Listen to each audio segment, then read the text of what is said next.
Meus amados, hoje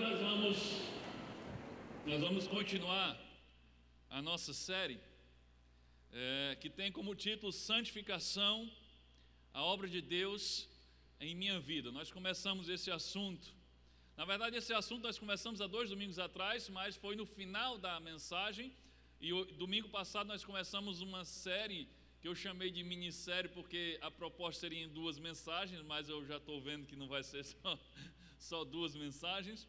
Então vamos continuar a nossa série hoje, Santificação, a obra de Deus em minha vida. O nosso texto inspirativo é Filipenses capítulo 1, versículo 6. Filipenses capítulo 1, versículo 6, que diz o seguinte: estou certo de que Deus, que começou esse bom trabalho na vida de vocês, vai continuá-lo até que ele esteja completo no dia de Cristo Jesus. Amém? Então a obra que Deus vai fazer na sua vida, ela não acontece da noite para o dia, mas ela dura toda a sua vida. Vamos orar agora, nesse instante. Peço que você feche seus olhos, fale com Deus, ore por você. Peça para que Ele abra sua mente, seu coração. Peça ao Espírito Santo para falar com você, te convencer daquilo que você precisa ser convencido nesta noite. Peça a Deus que Ele tenha misericórdia de mim, para que Ele me use como instrumento para edificar a sua vida nesta noite. Fale com o Senhor nesse instante.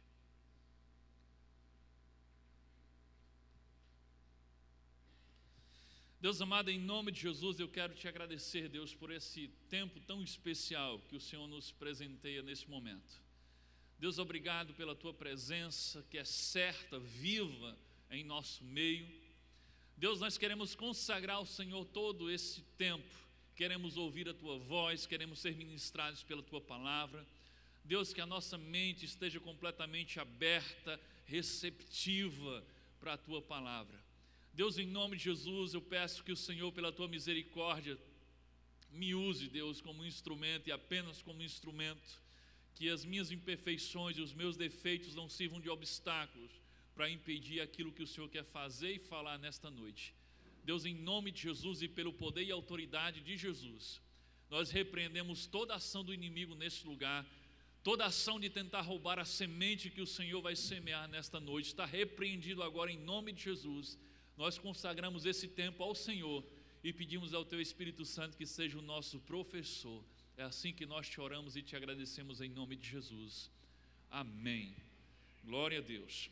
Então, só para pegar o embalo de novo, Filipenses 1,6: pois estou certo de que Deus, que começou este bom trabalho na vida de vocês, vai continuá-lo até que ele esteja completo no dia de Cristo Jesus. Então, como eu tenho falado aqui um domingo após o outro, a obra de Deus em sua vida não foi concluída com a sua conversão. A obra de Deus, ela não foi concluída no dia que você entregou sua vida a Jesus, no dia que você nasceu de novo. O trabalho de Deus em sua vida, segundo o que Paulo diz, só estará completo no dia de Cristo Jesus. Ele se refere à vinda de Cristo, mas o dia de Cristo Jesus para você pode ser também o dia da tua ida. Porque pode ser que você não testemunhe a vinda de Cristo, mas com certeza você se encontrará com Ele depois da sua morte. Então, até o seu dia de encontrar-se com Cristo, essa obra não estará completa, mas Ele a completará no dia de Cristo. Então, apesar de ter nascido de novo, apesar de ter entregue sua vida a Jesus, ter se convertido, ter nascido de novo, o que nós vimos domingo passado é que ainda existem preso a você coisas do tempo em que você esteve morto, porque a Bíblia diz que antes de entregar a vida a Jesus, todos nós estávamos mortos em nossos pecados. É por isso que diz que nós nascemos de novo, fomos ressuscitados com Cristo. Então, apesar de termos sido ressuscitados com Cristo e termos nascido de novo, a obra não está completa. Ainda existe muita coisa em nós que pertence ao velho homem, aquele que morreu, a velha criatura, e que precisa ser tirado de nós.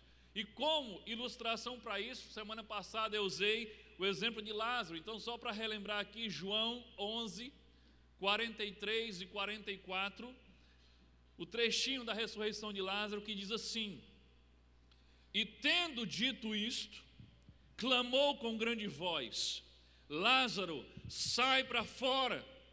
E o defunto saiu, tendo as mãos e os pés ligados com faixas, e o seu rosto envolto num lenço.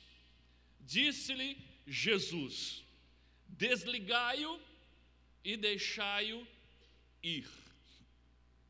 Então observe que Lázaro estava morto, sepultado. Jesus o ressuscita, mas mesmo depois de nascer de novo, de ressuscitar da morte para a vida, Lázaro ainda tinha nele coisas próprias do tempo de morto. Havia venda nos seus olhos e haviam faixas, ataduras enrolando em suas mãos e os seus pés. E a ordem de Jesus foi: tirai essas ataduras, arrancai isso dele para que ele possa estar livre para ir. Então, santificação seria isso. Santificação é o processo de arrancar de nossas vidas as coisas próprias do tempo em que estivemos mortos.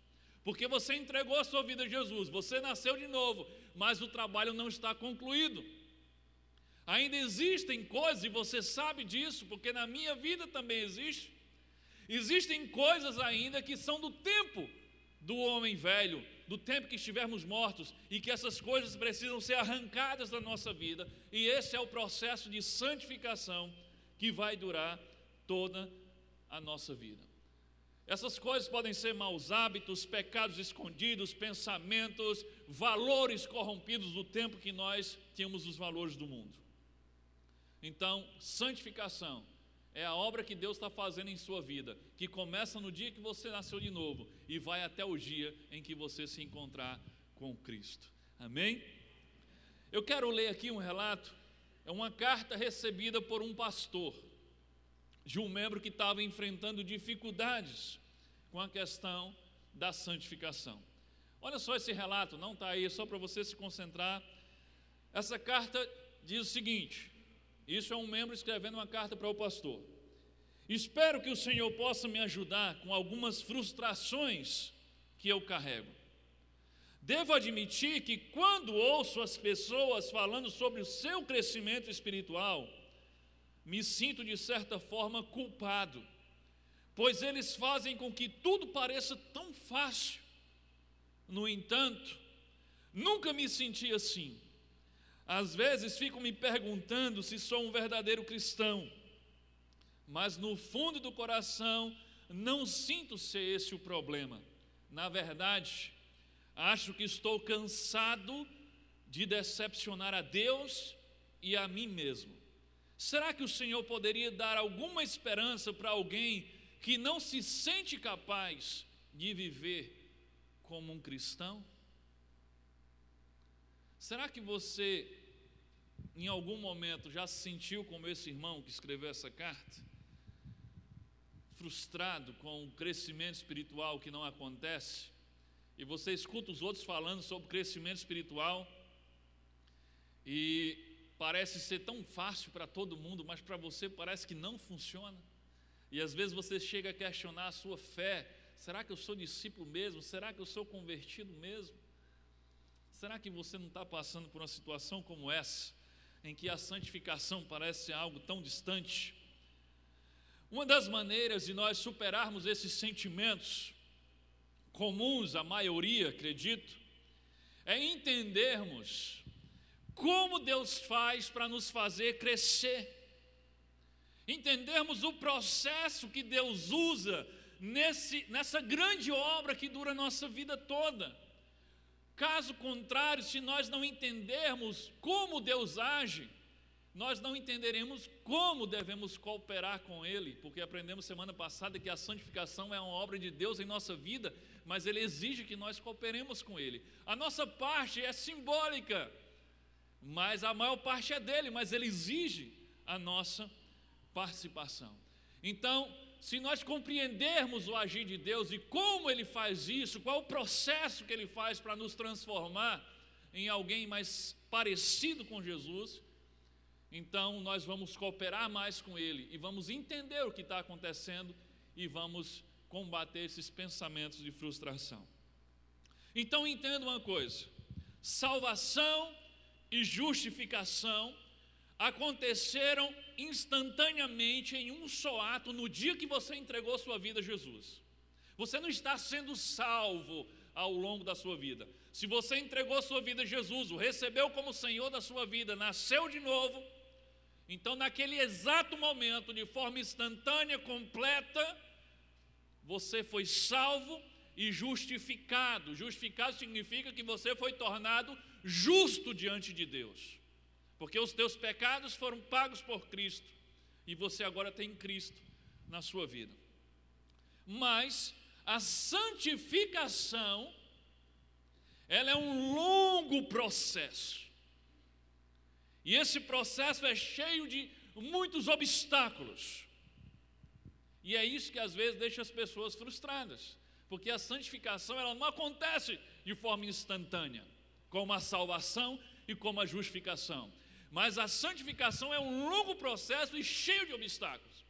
No caminho da santificação, às vezes você se sente frustrado porque você dá 3 passos para frente e quando você vê, você está dando 2 passos para trás. Aí você dá 2 passos para frente e 1 passo para trás. Às vezes você dá 2 para frente e 2 passos para trás, porque você começou a progredir e a crescer, e de repente você começa a fazer alguma coisa errada de novo. E esses passos para trás que eu me refiro é o que nós chamamos de recaída. Nós temos as nossas recaídas. É quando o velho homem, lembra da semana passada, domingo passado, nós lemos, Paulo fala que nós temos 2 naturezas, a do velho homem e a do novo homem, a carne e o espírito, e elas estão lutando dentro de nós o tempo todo, e que o nosso dever é nos despirmos do velho homem e nos revestirmos do novo homem. Eu até usei a ilustração dos lutadores dentro de nós. Um é o novo homem, o outro é o velho homem. Aquele que você alimentar melhor vai vencer os knockouts, os rounds. Então essa recaída, ou essas recaídas, esses passos para trás, é quando o velho homem volta a vencer alguns rounds na luta. Por que ele faz isso? Porque nós o alimentamos mais do que alimentamos o novo homem. Mas essas são as recaídas do processo de santificação. É que o velho homem, vez ou outra, ressurge com mais força e termina vencendo algumas batalhas. Recaída é quando aquele que é alcoólatra volta a beber. É quando o dependente químico volta a usar drogas. É quando aquele que come demais volta a comer mais do que precisa. É quando aquele que é grosso, ignorante, volta a gritar, volta a dizer coisas estúpidas com as pessoas que ama. É quando aquele que é viciado em trabalho volta a encher toda a sua agenda com um monte de atividades. É quando aquele que é viciado em pornografia volta a acessar sites pornográficos. É quando os namorados cristãos voltam a namorar como se não fossem cristãos, e assim sucessivamente. Eu quero que você entenda que nós, como eu disse semana passada, nós somos santos lutando contra o pecado. Mas isso não significa que vencemos todas as batalhas diárias contra o pecado. Nós perdemos algumas batalhas. Na verdade, nós perdemos muitas batalhas diárias, muitos rounds. Nós já temos garantido a vitória da luta. E essa vitória não é garantida por nossas forças, mas pelo que Cristo fez. Ou seja, já fomos salvos. Mas essa batalha direta, essas lutas, esses rounds que temos nessa luta com o velho homem, nós perdemos vários assaltos nessa luta durante a nossa vida. Então nós somos santos lutando contra o pecado, mas vez por outra nós perdemos algumas batalhas. Já temos a vitória da guerra garantida, mas algumas batalhas nós perdemos. Entenda, o que mostra se você é uma ovelha de verdade, o que mostra se você é um discípulo de verdade, não é se você nunca tropeça e nunca cai na lama. do pecado. O que mostra, o que prova que você é uma ovelha de verdade, é que você, quando cai na lama, você não tem prazer nela. Aquele que não é ovelha de verdade, aquele que é um falso crente, um falso discípulo, quando ele tropeça e cai na lama, ele gosta da lama. Ele não tem interesse em se levantar, ele quer permanecer lá. Mas quem tem prazer na lama não é ovelha, quem tem prazer na lama é porco. Então, se você é uma ovelha de verdade, você pode tropeçar. E é natural, humano, por causa do pecado que habita em nós, que você tropece, que você caia na lama do pecado. Mas o que determina se você é ovelha de verdade é se aquela lama não dá prazer a você. Você rapidamente, você quer se levantar. Olha o que diz Provérbios capítulo 24, versículo 16. Provérbios 24, 16. Porque 7 vezes cairá o justo e se levantará. Então observe aqui que primeiro faz parte também da vida do justo, ou seja, aquele que foi justificado, foi salvo por Cristo, lembra? Faz parte da vida do justo o cair, o tropeçar. E não é uma vez perdida, aqui diz o quê? 7 vezes cairá, e o 7 na Bíblia, ele é um número simbólico, ele não está dizendo 7, 6 mais 1, mas está dizendo várias vezes vai cair o justo. Vai tropeçar e vai cair, não é só uma vez, ele cai muitas vezes. Mas o que diferencia o justo é o que ele diz a seguir: e se levantará. É isso que diferencia o justo. No final das contas, o que conta mesmo não é quantas vezes você caiu, mas é se você tem se levantado depois das suas quedas. O que conta mesmo no final não é quantos passos para trás você deu, mas é se você, na soma dos passos que tem dado para frente e para trás, se você está progredindo, se você está crescendo, se você está se tornando mais parecido com Jesus. O que conta é você está crescendo. Desde o dia que você entregou sua vida a Jesus até hoje, você é uma pessoa mais parecida com Jesus? Você está experimentando crescimento na sua vida ou você está estagnado? Faz anos e anos que você está parado aí. Você não cresce, você não melhora. Isso é um problema. Porque o que conta não é quantas vezes você cai, é se você levanta. E o que conta é se você está em processo de crescimento. Então não esqueça, santificação é um longo caminho cheio de obstáculos e ele durará a sua vida inteira. Hoje à noite eu quero compartilhar com você o processo que Deus costuma usar para nos transformar. Então a pergunta que vamos responder hoje é a seguinte: qual o processo usado por Deus para nos santificar?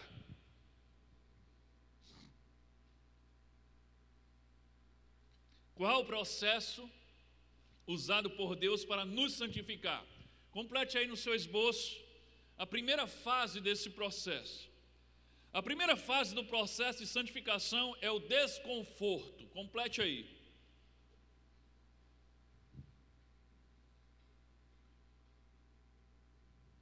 Se der para dar um pouquinho de retorno, eu agradeço. Então a primeira fase do processo de santificação é o desconforto. Como é essa fase? É quando você começa a ficar incomodado com alguma coisa na sua vida. Algo que antes, há um tempo atrás, você fazia com naturalidade, você agia assim com naturalidade, mas de um tempo para cá, de repente, você não se sente mais bem com isso. É algo que para você antes não tinha problema algum, mas agora tem. Agora você não se sente bem com aquilo, seja uma ação, seja um pensamento, seja uma atitude, o que for.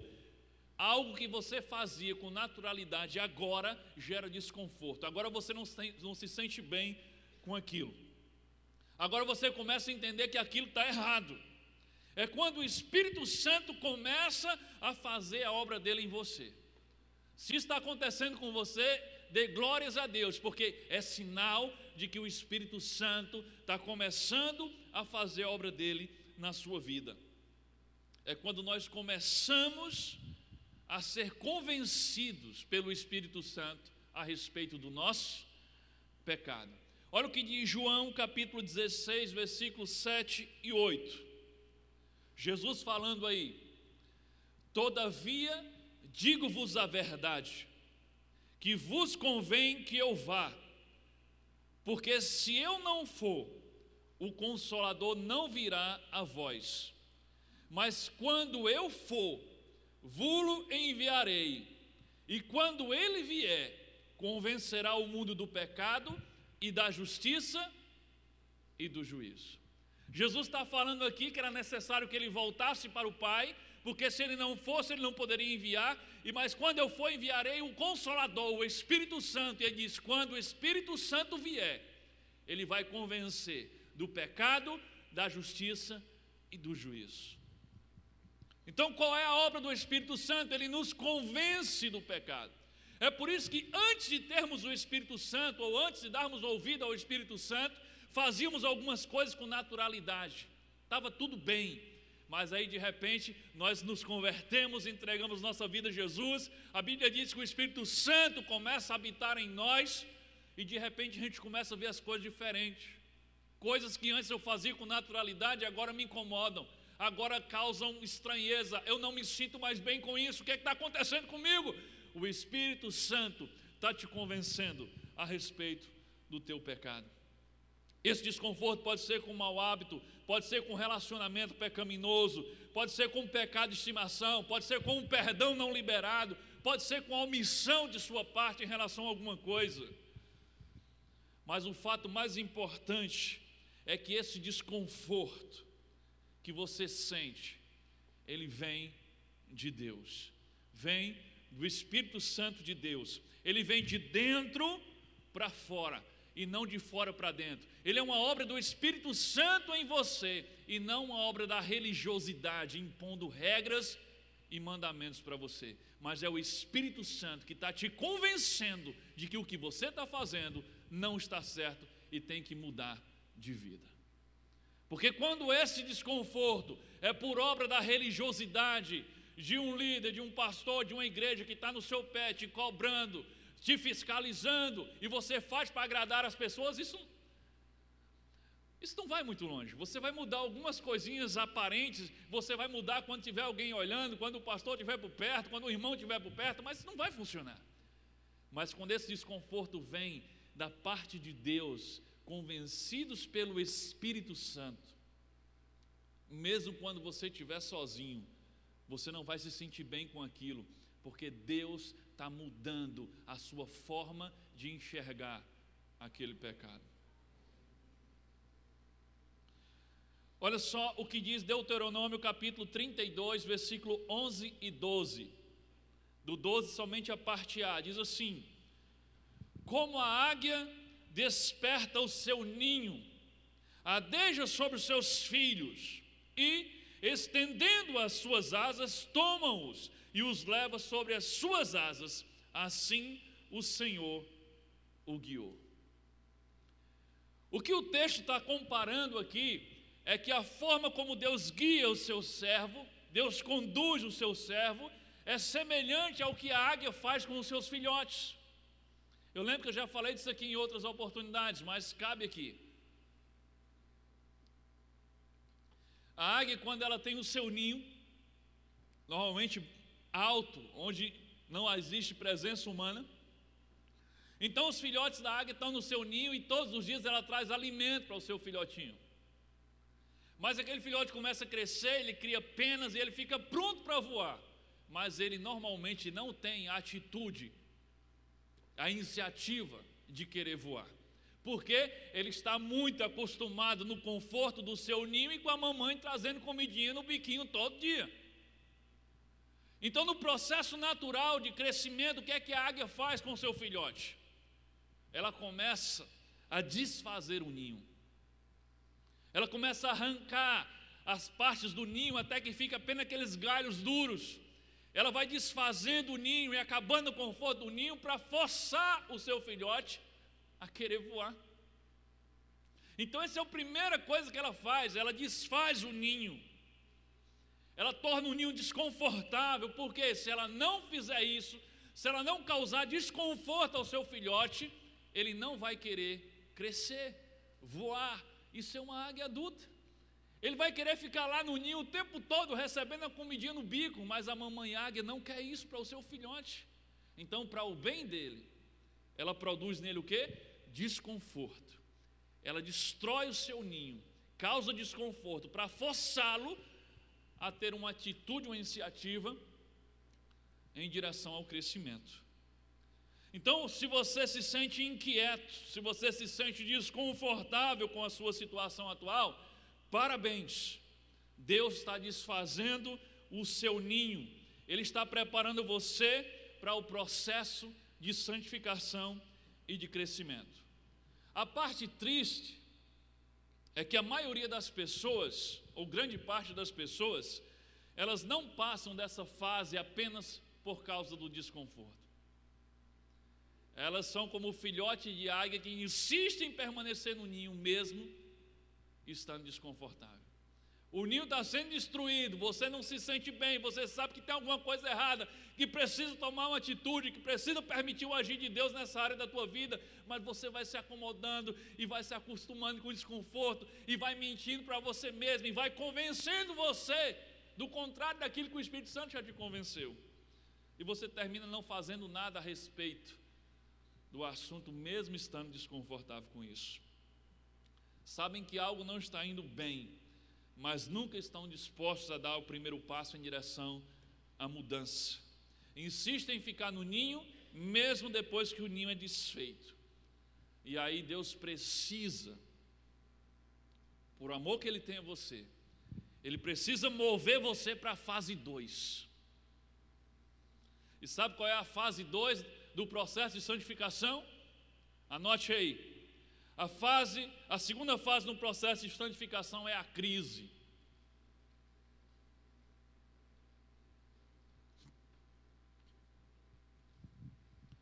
Você não foi capaz de tomar uma atitude, de buscar a Deus, de permitir o agir dEle, de mudar a sua atitude. Quando o Espírito Santo mostrou para você que aquilo estava errado, você tentou se acomodar, você ficou parado. E aí Deus, por amor a você, Ele precisou mover você para a fase seguinte. Ele precisou permitir que viesse a crise sobre você. A crise é quando Deus puxa a sua orelha. A crise é quando Ele sacode você para ver se você acorda. A crise às vezes é simplesmente quando Deus dá um passo para trás e deixa você dar com a cara na parede. Essa é a segunda fase, a fase da crise. É quando a águia vai para a segunda fase. Lembra que a Bíblia comparou o que Deus faz com o que a águia faz? Sabe o que é que a águia faz depois que ela desfaz o ninho todinho e o filhote insiste em permanecer dentro do ninho? Ela pega o filhote no ninho e voa com o filhote até o mais alto que ela pode. E quando ela chega lá nas alturas, sabe o que ela faz? Ela solta o filhote lá. E ele sai tentando voar de alguma forma e cambaleando, e ele vem despencando, e a águia vem acompanhando. E quando ele não consegue voar, já vai chegando no chão, ela vem, zoom, pega o filhote de novo. E o que é que ela faz? Ela leva lá para cima de novo. E ela solta de novo. E ela faz isso até que ele finalmente voe. É a crise. Peraí, meu amigo, o ninho foi desfeito, você não quer sair ainda não? Vamos dar um passeio comigo. E agora ou ele aprende a voar, ou ele aprende a voar. E aí a natureza do filhote faz com que ele aprenda a voar. Porque aquele é um processo natural de crescimento. Mas se a mamãe águia não toma uma atitude, primeiro desfazendo o ninho, depois colocando ele na crise, ele continuava sem crescimento, sem aprender a voar. Então entenda, o objetivo da crise que Deus permite que venha sobre você, não é para fazer você sofrer, é para fazer você crescer. Entende? Quando Deus permite a crise sobre você, não é para fazer você sofrer, é para fazer você crescer. Essa fase da crise é a fase da disciplina de um pai de amor. É quando Deus vem nos disciplinar. Às vezes a disciplina consiste em apenas Deus permitir que soframos as consequências dos nossos erros. Deus permitir que colhemos aquilo que plantamos. Mas essa é a fase da disciplina de um pai de amor. Olha o que diz Hebreus capítulo 12, versículo 6. Pois o Senhor disciplina a quem odeia. É isso que está aí? Não. Aí está dizendo, pois o Senhor disciplina a quem ama e castiga todo aquele a quem ele aceita como filho. Olha que coisa tremenda. Quem é que Deus disciplina? Aqueles que ele ama. Quem é aqueles que Deus castiga na sua disciplina? Aqueles que ele recebeu como filhos.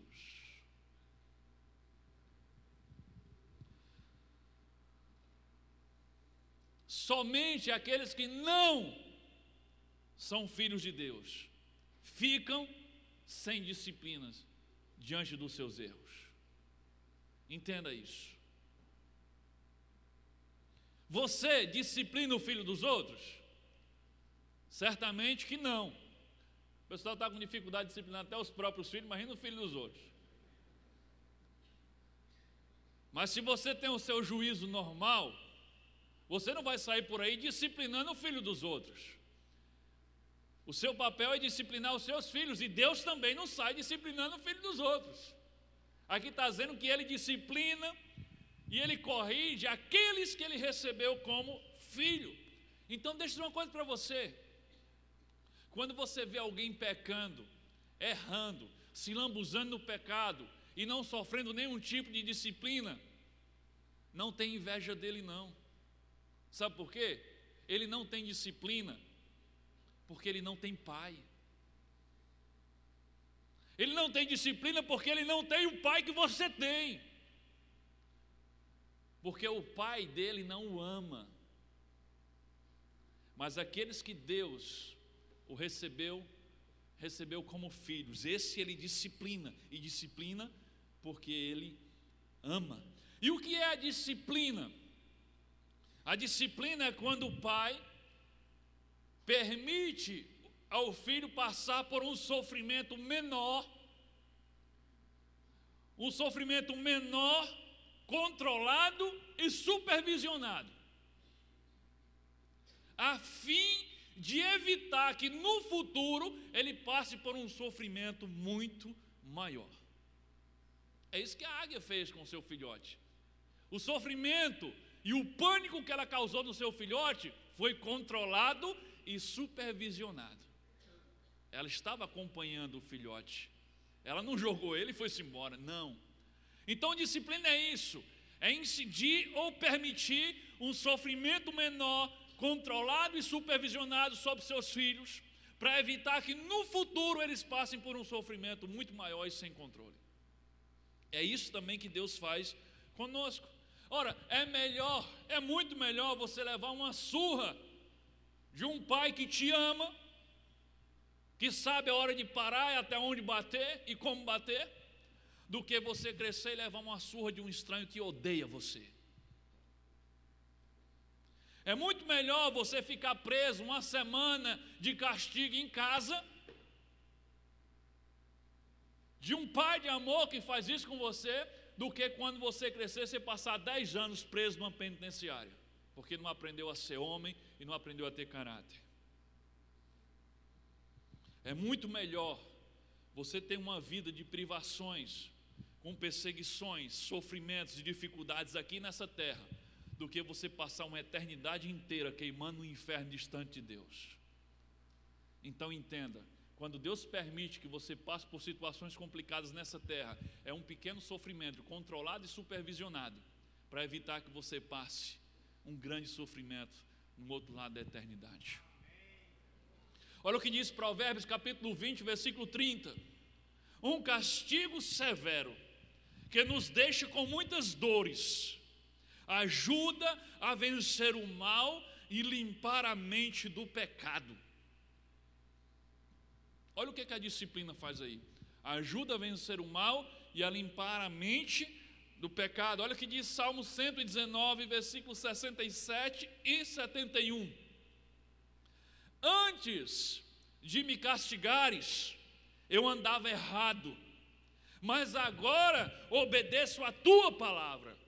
Foi bom que eu tivesse sido castigado, pois assim aprendi os teus mandamentos.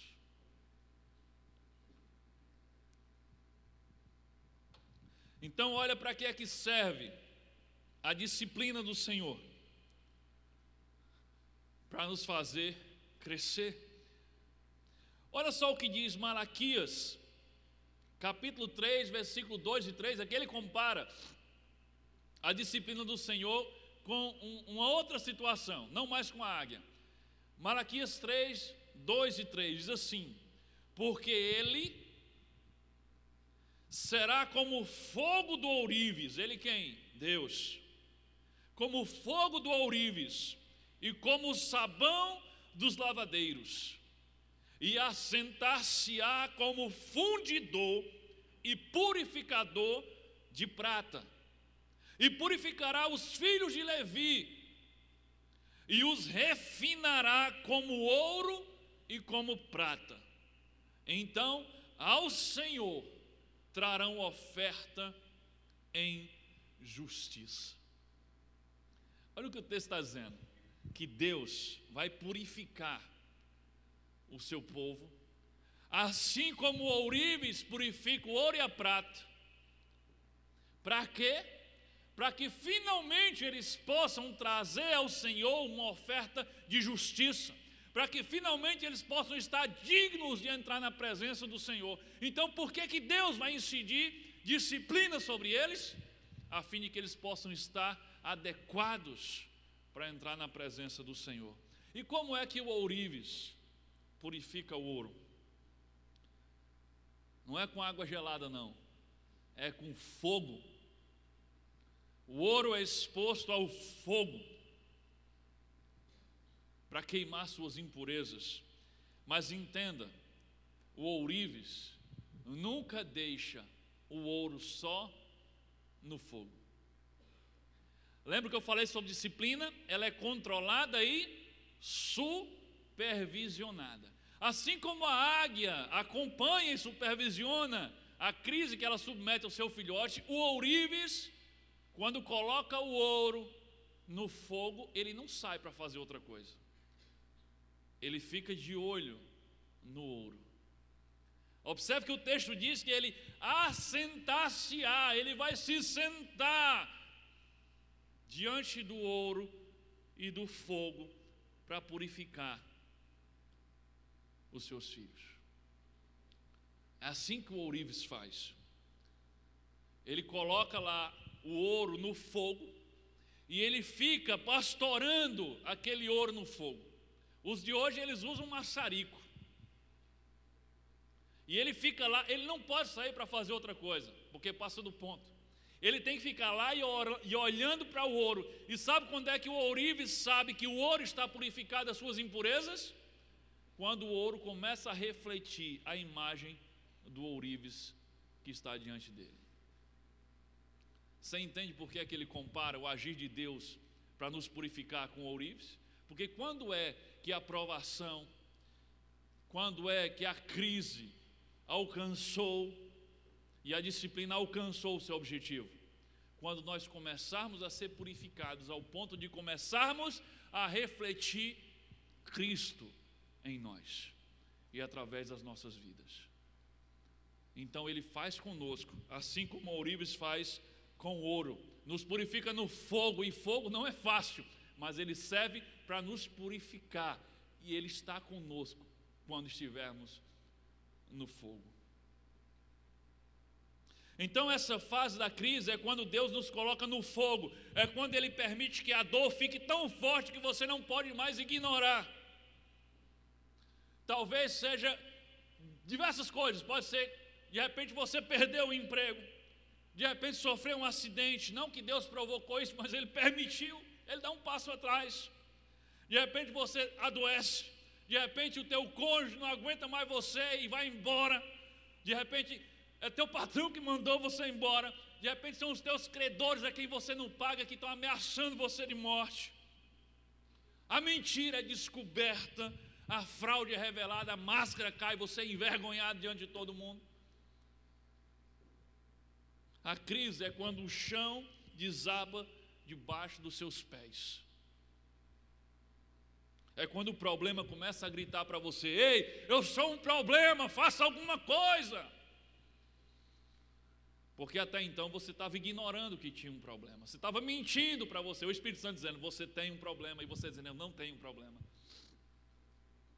Mas quando a crise chega, a dor fica tão grande que você não tem mais como ignorá-la. Eu pergunto, alguma vez Deus já teve que fazer isso com você em alguma área da tua vida?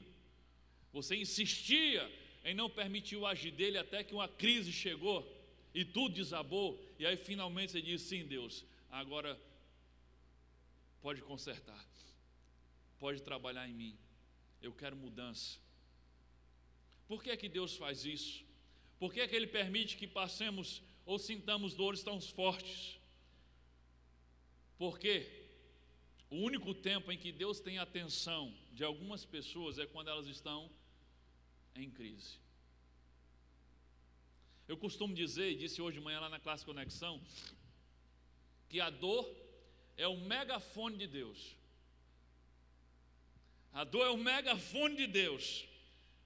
Quanto mais teimoso você for, maior será a dose de dor que você precisa sentir para se mover em direção ao crescimento espiritual.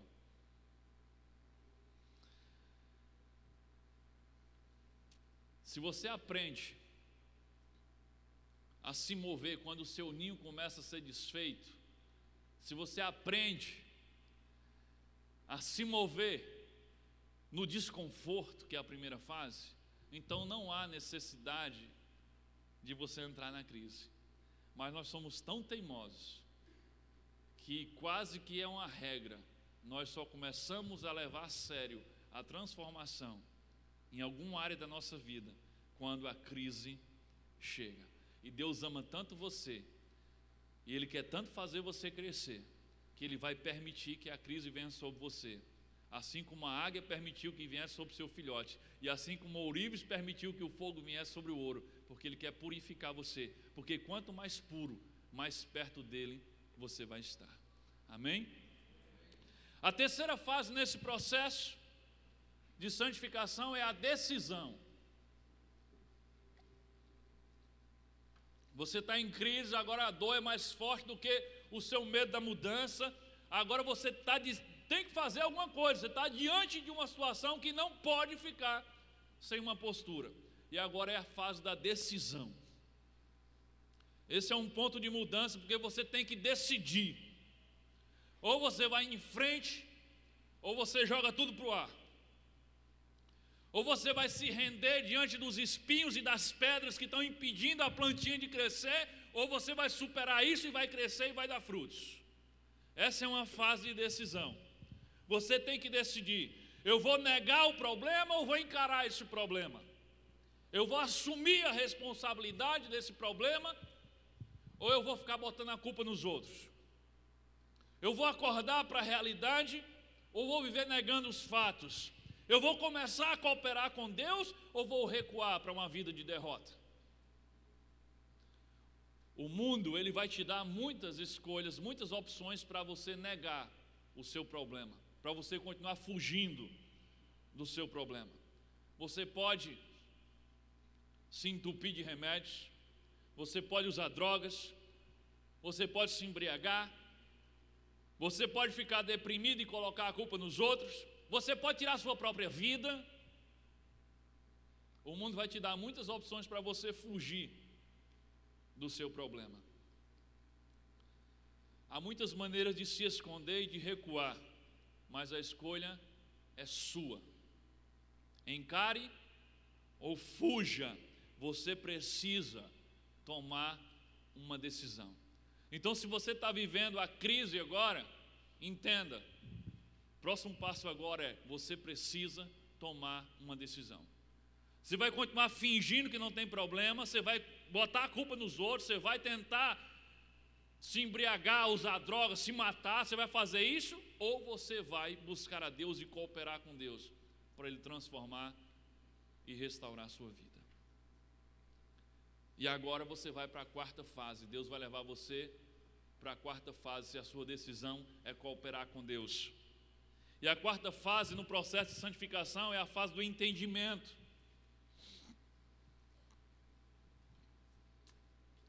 Essa fase envolve você ganhar uma nova compreensão do seu problema.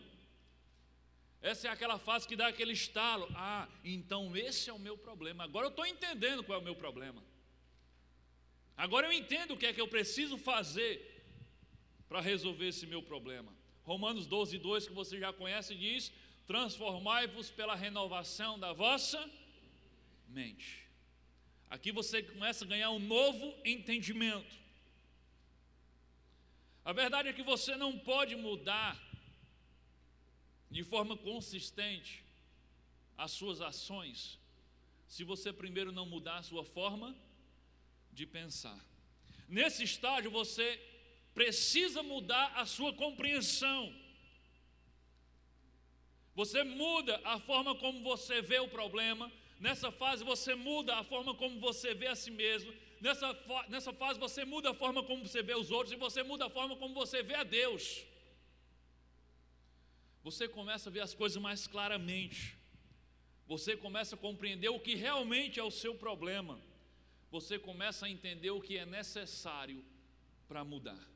E aí João 8:32 diz: e conhecereis a verdade, e a verdade vos libertará. Uma vez que você começa a entender a verdade, ela começa a libertar você. Você ganhou uma nova compreensão, você entende agora em que você está metido, você entende o que é que precisa ser feito, você entende o que Deus quer fazer. Você começa a compreender a verdade e ela começa a libertar você. Agora eu tenho duas advertências para essa fase. A primeira advertência é: a verdade ela liberta você. Mas normalmente, antes de libertar você, primeiro ela faz você sofrer. Entenda isso, a verdade liberta. Mas normalmente antes de libertar, ela vai fazer você sofrer. Porque a verdade, muitas vezes a respeito do seu problema, de quem você é ou do que você faz, normalmente essa verdade é horrorosa, é dolorosa, é vergonhosa.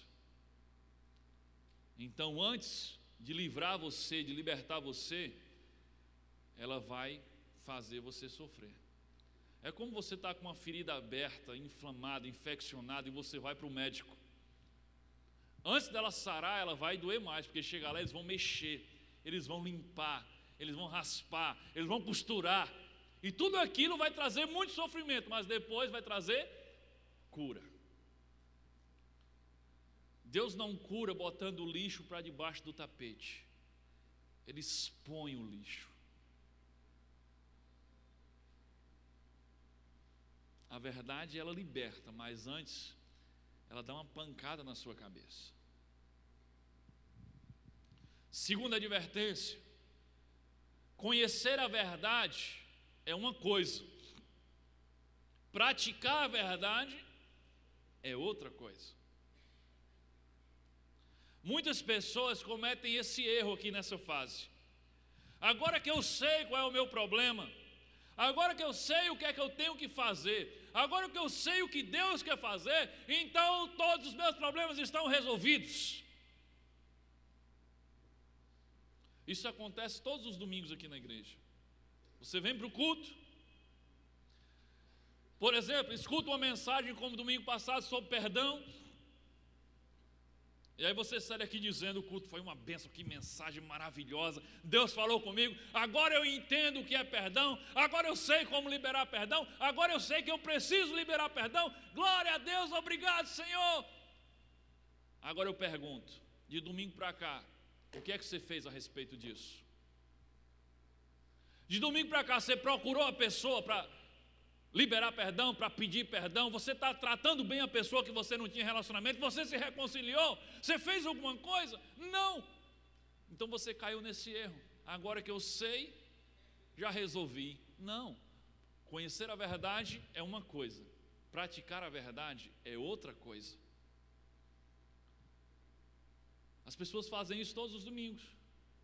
Elas vêm para cá, descobrem a verdade sobre alguma coisa, vibram diante de Deus, agradecem a Deus que falou, dão um testemunho no pequeno grupo que agora Deus falou com ela, mas elas não fazem nada a respeito.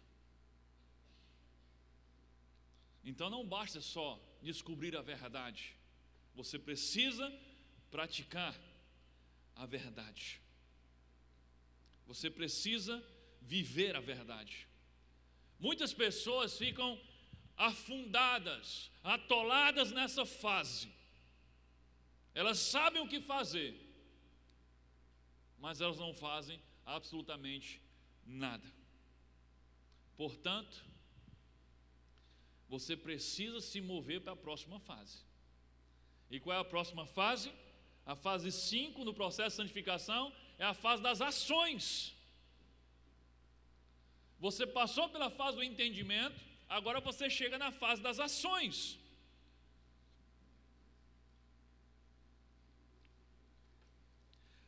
Essa é a hora onde você começa a agir com base naquilo que você está compreendendo. Essa é a hora quando você começa a ser praticante da verdade e não somente ouvinte da verdade. Na última fase, que nós vimos agora na fase 4, Deus estava trabalhando nos seus pensamentos. Agora nessa fase, Deus está trabalhando no seu comportamento. Primeiro Ele mudou sua compreensão, agora Ele quer mudar o seu agir. Tiago capítulo 2, versículo 17 diz assim: portanto, a fé é assim, se não vier acompanhada de ação, é coisa morta em si mesma. Não basta ser só uma coisa teórica. Ou ela muda a tua vida através das suas ações, através das suas obras, ou não vale nada. É só uma coisa teórica que é morta em si mesmo. A ideia aqui é: vou aplicar o que eu já sei, o que eu descobri.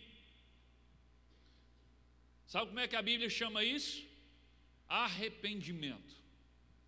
É quando você começa a praticar o que você aprendeu. É quando a verdade que foi revelada, que veio com uma pancada na sua cabeça, agora ela começa a transformar o seu agir.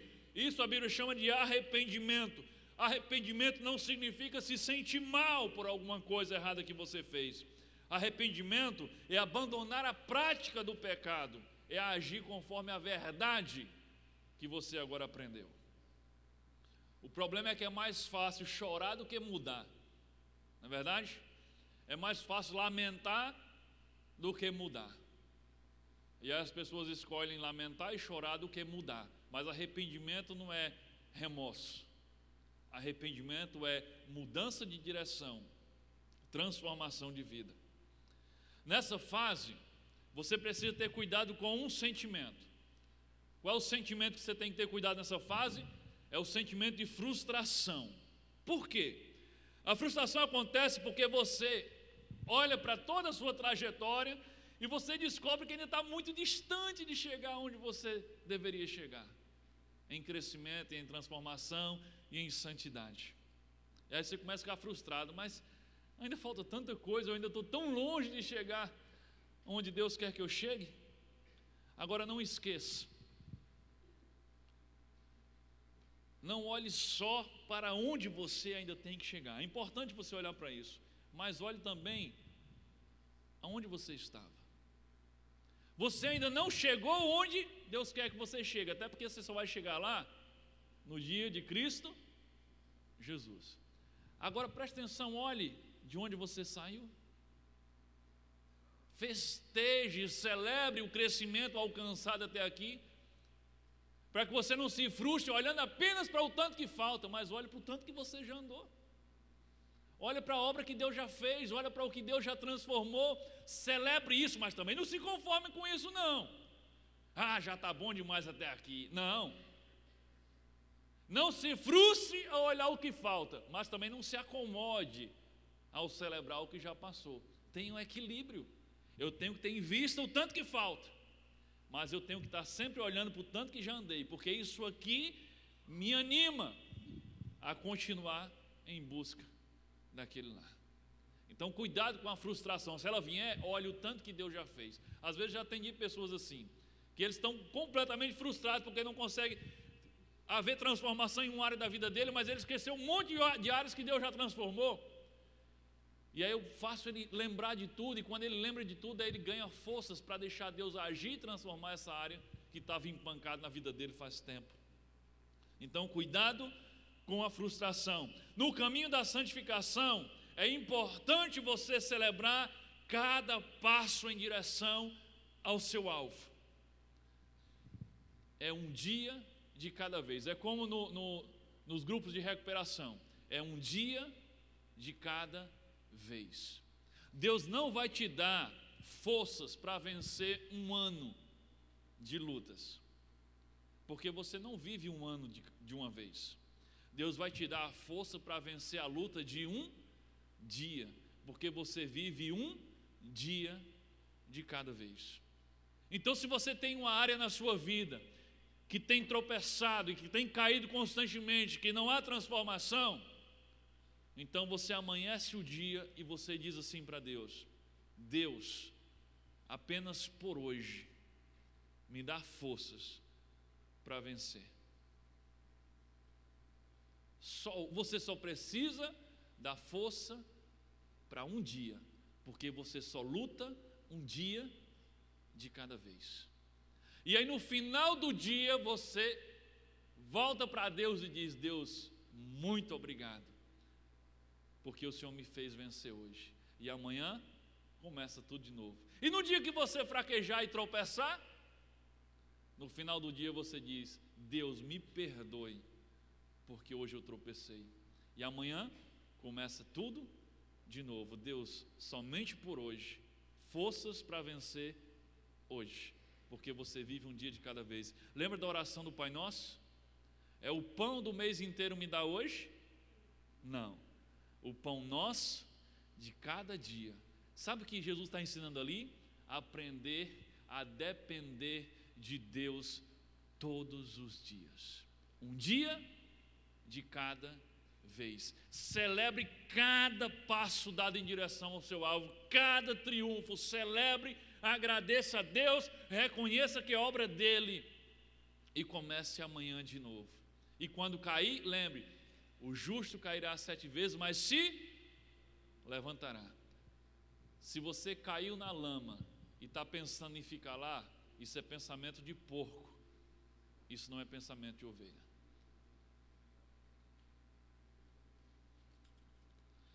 E aí, finalmente nós chegamos à fase 6.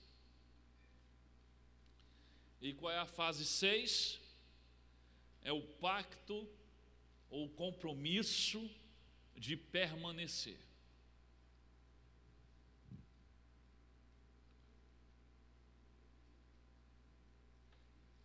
Uma vez que essa obra de Deus na sua vida não será completa enquanto você viver, sempre haverá mais coisas e mais coisas e mais coisas que você tem que permitir o trabalhar de Deus na sua vida. Nunca vai estar pronto. Nunca diga: agora já estou pronto. Não, se você estivesse pronto, você seria arrebatado para o céu, morreria, ou Jesus voltava para buscar você. Se você está vivo, meu amigo, tem um negócio batendo aí no teu peito. Sabe o que significa isso? Você está vivo. Sabe o que significa isso? Ainda tem obra de Deus para acontecer na sua vida. Não terminou. Sempre haverá mais coisas e mais coisas e mais coisas que Deus quer fazer na sua vida. Nunca vai terminar as mudanças enquanto você estiver aqui. Sempre haverá mudanças. Por isso você vai precisar manter o que já conquistou e conquistar mais coisas ainda. mais mudança ainda.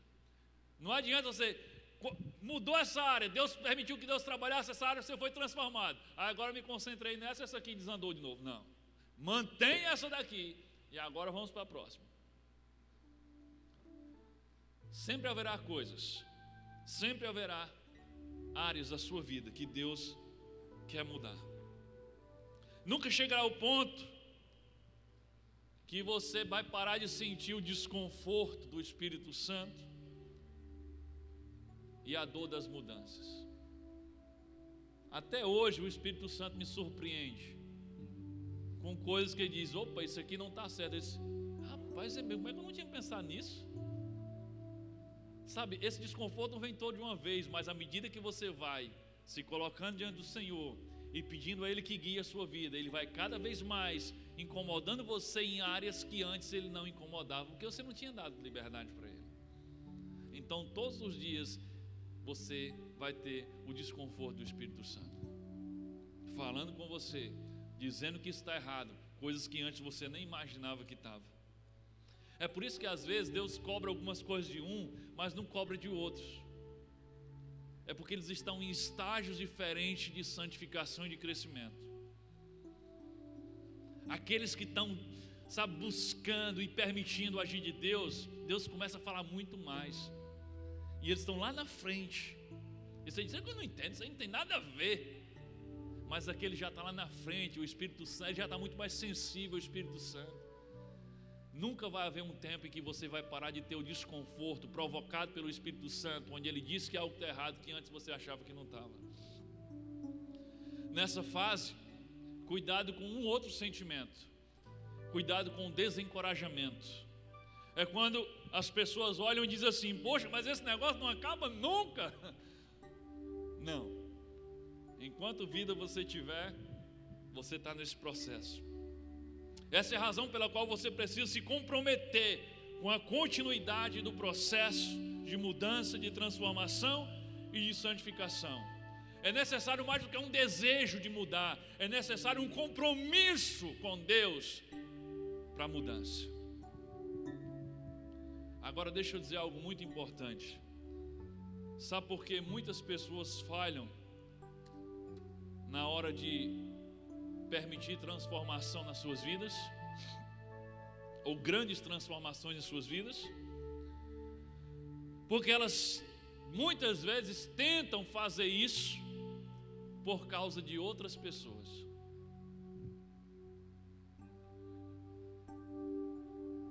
Como é isso? É aquele homem que ele decide e está buscando a Deus para se libertar do alcoolismo por causa da esposa dele, porque ele quer agradar a esposa dele. Sabe qual é o problema com isso? É que a transformação dele vai até o ponto em que a esposa errar com ele. Porque na hora que a esposa errar com ele, ele chuta o balde e enche a cara de novo, porque ela parou de merecer esse sacrifício que ele está fazendo. É isso que acontece quando você condiciona a transformação da sua vida a outras pessoas. Vou mudar por causa do meu pai, da minha mãe, vou mudar por causa dos meus filhos, vou mudar por causa da minha esposa, vou mudar por causa do meu esposo, vou mudar por causa do namorado. Não funciona. A sua transformação vai até onde aquela pessoa não errar com você, depois você perde a razão. Então não condicione a santificação, a transformação da sua vida a pessoas. Faça isso porque você quer estar mais perto de Deus. Encontre em Deus a sua motivação, porque quanto mais santo, mais útil e mais próximo de Deus. Ele diz: sem santificação ninguém verá a Deus. Deus não tem comunhão com a sujeira, Deus não tem comunhão com o lixo. Lembra da semana passada? Você vai ter que abrir mão do lixo, você vai permitir transformação, Ele vai limpar a sua vida, porque Ele não tem comunhão com a sujeira e com o pecado. Então por que você tem que entrar num processo de santificação? Está comprometido em permanecer num processo de santificação, não para agradar as pessoas, elas de tabela vão ser beneficiadas. Mas você deve fazer isso com a motivação em Deus, de se aproximar de Deus, de ter mais intimidade com Deus e de ser instrumento nas mãos de Deus.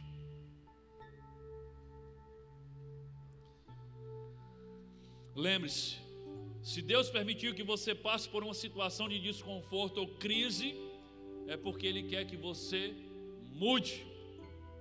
Ninguém cresce em meio ao conforto. Nós crescemos no meio da crise. É sempre na crise que nós crescemos.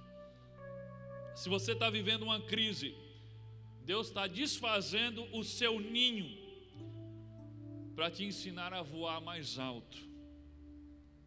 Ele quer que você coopere com Ele no processo de mudança de sua vida, que vai durar a sua vida inteira. Amém? Que Deus nos abençoe, meus amados.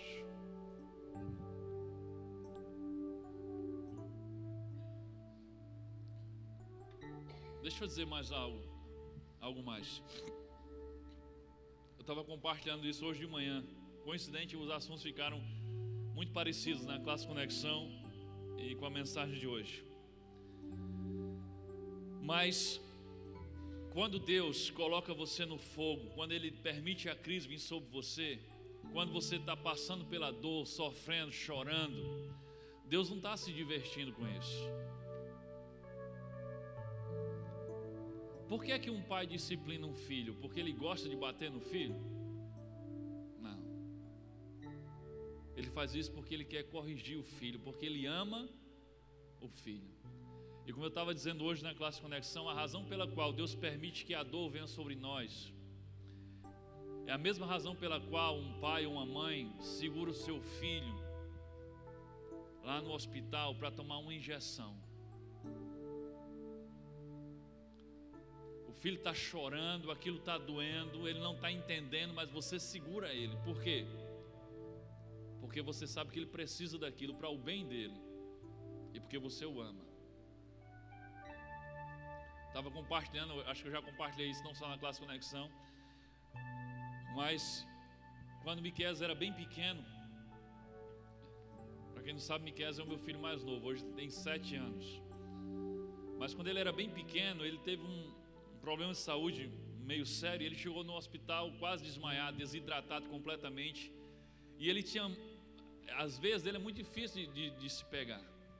E quando chega desidratado, a médica já manda logo hidratar, soro. E nesse dia a gente foi lá para aquela sala lá de medicação e começaram a furar. E furava, e mexia, e perdia a veia. E eu tendo que segurar, eu e Janaína segurando ele. E ele muito pequenininho, e aquela coisa linda, com aqueles olhinhos redondos dele. E aí ele já tinha aprendido a falar, e ele já dizia papai, né? E aí ele chorando, e ele olhava para mim com aqueles olhinhos dele redondos, e dizia papai, papai. Gente, até hoje dá vontade de chorar, só quando eu falo. Porque o pai é o símbolo da segurança do filho. Então ele olhava para o pai e ele estava pedindo, o que é que ele queria? Que o pai dele salvasse ele daquelas mulheres malvadas que estavam furando ele. Gente, eu não acho que as enfermeiras são malvadas, era a cabeça dele, provavelmente era isso, né? Mas aí em vez, qual era a minha vontade? Era de pegar ele no braço e dizer, ninguém mais vai furar você aqui não, e levar ele para casa. Mas se eu fizesse isso, hoje ele não estava ali aprontando todos na gincana ali do Geração Futuro, que ele passou a semana empolgado com essa gincana. Porque ele precisava daquele soro. E naquele dia foram quase 20 furadas que ele levou. E só conseguiram porque a enfermeira-chefe foi chamada, porque todas as técnicas de enfermagem tinham tentado. Tinha uma que chorava e dizia assim, ai minha Nossa Senhora, me ajuda aqui. E depois chamaram a enfermeira-chefe e ela veio com a agulha de recém-nascido, que se aplica em recém-nascido, conseguiram pegar a veia dele. Mas naquele dia meu coração ficou partido, porque eu estava segurando meu filho para levar a agulhada enquanto ele estava me pedindo para tirar ele dali. Mas por que eu fiz aquilo? Eu estava me divertindo com aquilo? Não, eu estava chorando junto com ele. Era eu chorando, Janaína chorando, as enfermeiras chorando, todo mundo chorando naquela sala. Mas por quê? Porque eu amo e eu sei que aquilo era necessário para ele. A razão pela qual Deus permite que nós passemos por crises é porque Ele nos ama. Ele não está rindo nem se divertindo com o teu problema, Ele está chorando com você. Ele está sentindo a sua dor. Ele está sentindo a sua dor. Você não está sozinho. Lembra, o ourives senta-se e fica acompanhando o ouro. A águia acompanha o filhote. Deus tem acompanhado você. Você não está sozinho. Agora entenda, por que Ele está fazendo isso? Porque Ele quer que você cresça. Ele quer que você seja curado. Ele quer transformar a sua vida, a sua mente, o seu agir. Então não seja teimoso. Aprenda com a dor. Aprenda com a crise. Tome uma decisão, prossiga. Seja um praticante da verdade. Em nome de Jesus. Amém. Fique em oração, meu amado.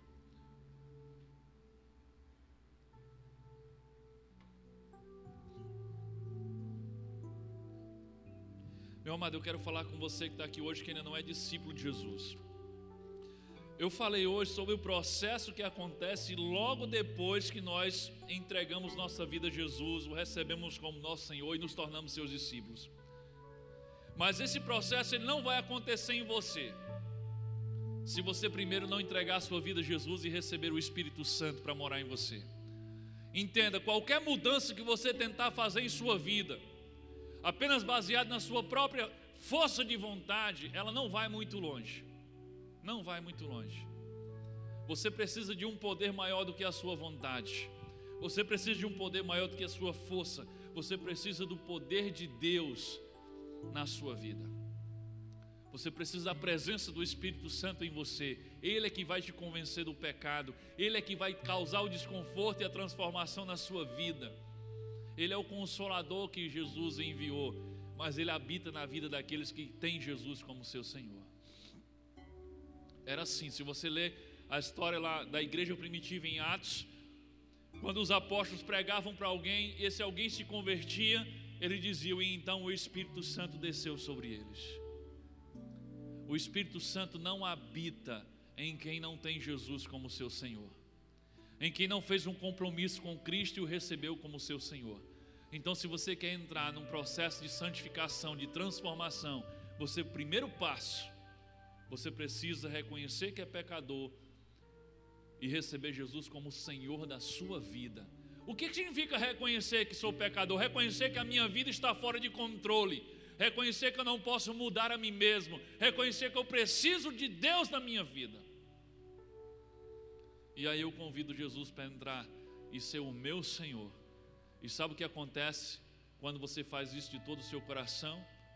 A Bíblia diz que você nasce de novo. O Espírito Santo desce sobre você e vai habitar em você por toda a sua vida. E Ele vai fazer em você toda essa obra de santificação à medida que você cooperar com Ele. Você quer isso para a sua vida? Você quer ser discípulo de Jesus?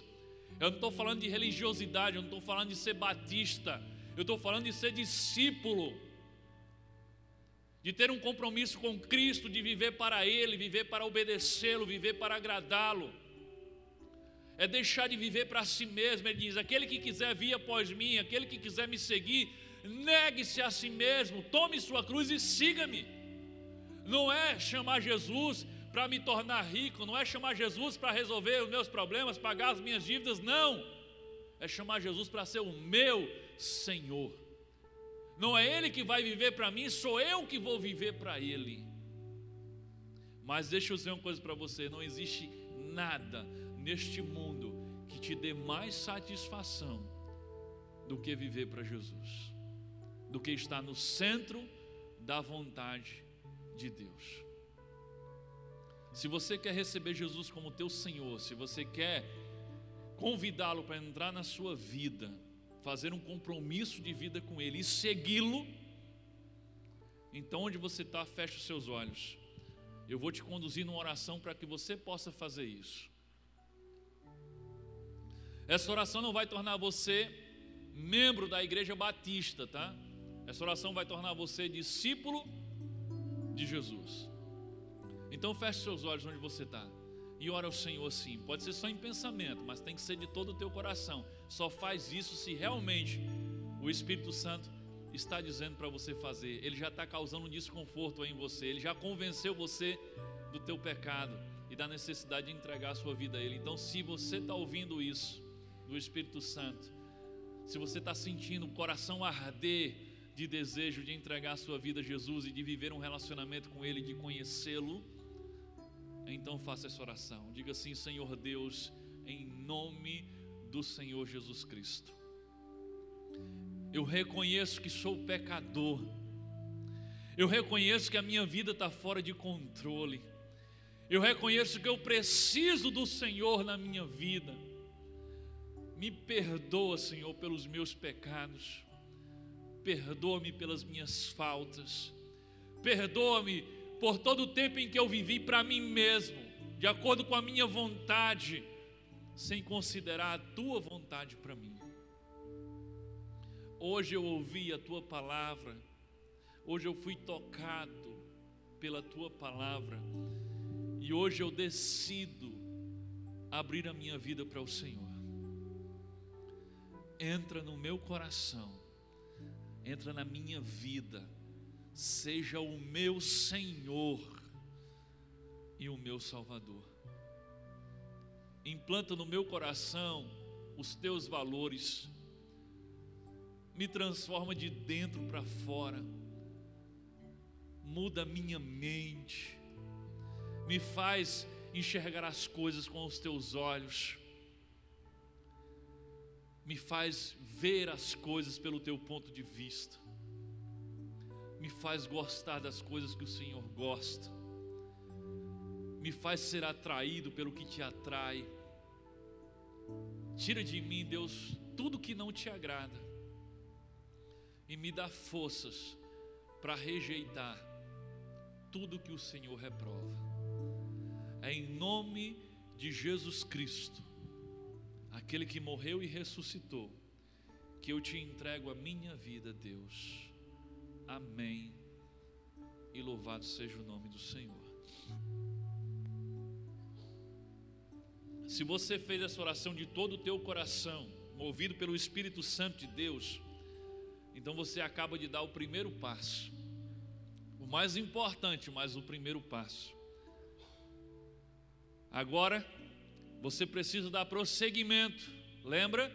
A obra de Deus não é concluída quando você nasce de novo, quando você se converte, quando você se torna discípulo. Ela apenas inicia nesse dia. Então você precisa dar prosseguimento a essa obra, permitindo que Deus conduza você por um processo de santificação.